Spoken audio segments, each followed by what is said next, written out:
नमस्कार। आज हम एक बहुत ही दिलचस्प मुद्दे पर बात करने वाले हैं।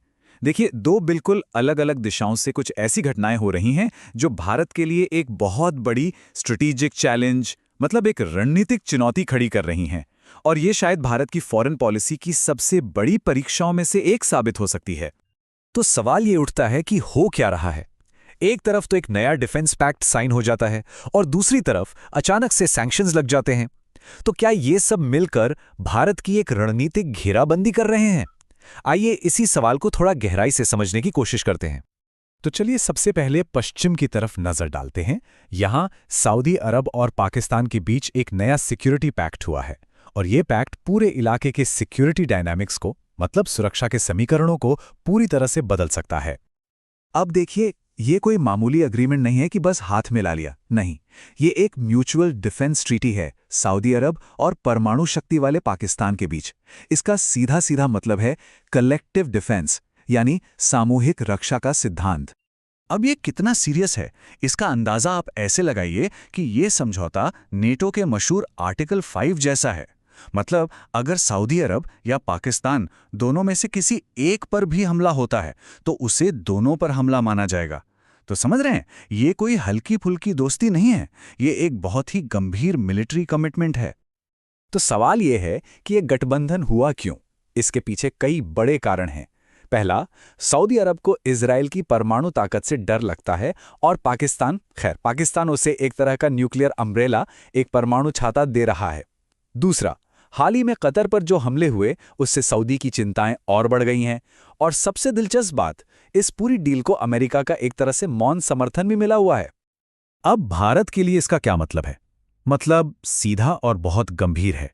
अगर कल को भारत को पाकिस्तान के खिलाफ कोई कार्रवाई करनी पड़े तो इस समझौते के तहत उसे सऊदी अरब पर भी हमला माना जा सकता है। इससे भारत के लिए सिक्योरिटी कैलकुलेशंस, मतलब सुरक्षा से जुड़े समीकरण बहुत ज्यादा कॉम्प्लिकेटेड हो गए हैं। पाकिस्तान पर जो हमारी कन्वेंशनल मिलिट्री एडवांटेज, यानी पारंपरिक सैन्य बढ़त थी, यह समझौता उसे एक झटके में न्यूट्रलाइज कर सकता है। तो ये तो थी एक तरफ की कहानी। आप चलते हैं दूसरे बड़े प्रेशर पॉइंट पर, और ये है चाबहार पोर्ट पर लगे अमेरिकी प्रतिबंध, जो भारत के व्यापारिक सपनों के रास्ते में एक बड़ी रुकावट बन गए हैं। 200 करोड़ रुपए, ये वो रकम है जो भारत ईरान के चाबहार पोर्ट को डेवलप करने में अब तक लगा चुका है, और अब ये पूरी की पूरी परियोजना खतरे में पड़ गई है। देखिए, चाबहार सिर्फ एक बंदरगाह नहीं है, ये भारत का एक स्ट्रैटेजिक गेटवे है, एक ऐसा दरवाजा जो पाकिस्तान को बाईपास करके हमें सीधे अफगानिस्तान और सेंट्रल एशिया तक पहुंचाता है। तो ये सिर्फ व्यापार की बात नहीं, ये भारत की रीजनल स्ट्रैटेजी का एक बहुत बड़ा हिस्सा है। तो चाबहार भारत के लिए इतना जरूरी क्यों है? इसके कई फायदे हैं। एक तो ये हमें पाकिस्तान को दरकिनार कर व्यापार करने का रास्ता देता है। दूसरा, ये भारत को सीधे अफगानिस्तान और सेंट्रल एशिया से जोड़ता है।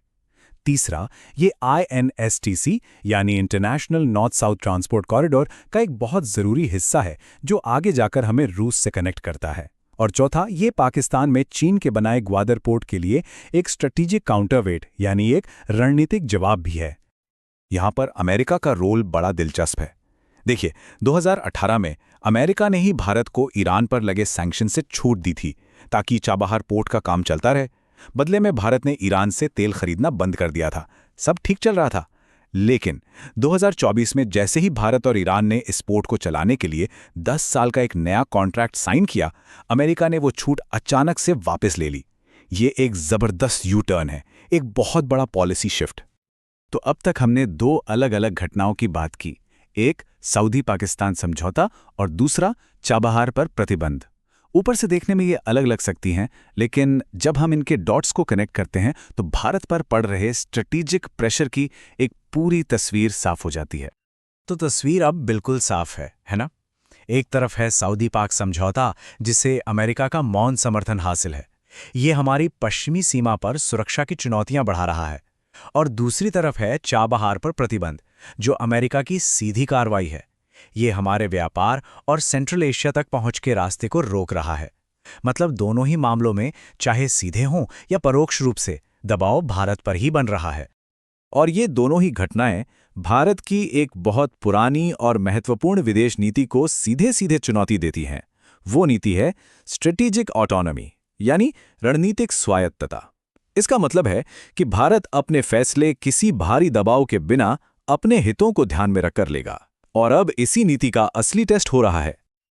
अब इन प्रतिबंधों के पीछे एक और एंगल भी हो सकता है, और वो है कॉमर्स यानी व्यापार। ऐसा लगता है कि अमेरिका चाहता है कि भारत अपना ध्यान IMEC यानी India, middle east, Europe corridor पर लगाए। ये एक US बैक प्रोजेक्ट है, और ये सीधे सीधे चाबहार वाले INSTC कॉरिडोर को टक्कर देता है, जो हमें रूस और ईरान से जोड़ता है। तो क्या ये भारत को एक रास्ते से हटाकर अपने वाले रास्ते पर लाने की एक कोशिश है? सोचने वाली बात है। तो इस दोहरे दबाव के बीच भारत का अगला कदम क्या होगा? सच कहें तो भारत इस वक्त एक बहुत ही मुश्किल कूटनीतिक रस्सी पर चल रहा है, जहां जरा सी भी चूक भारी पड़ सकती है। तो चलिए सारी बातों को समेटते हैं। की टेकअवेज क्या हैं?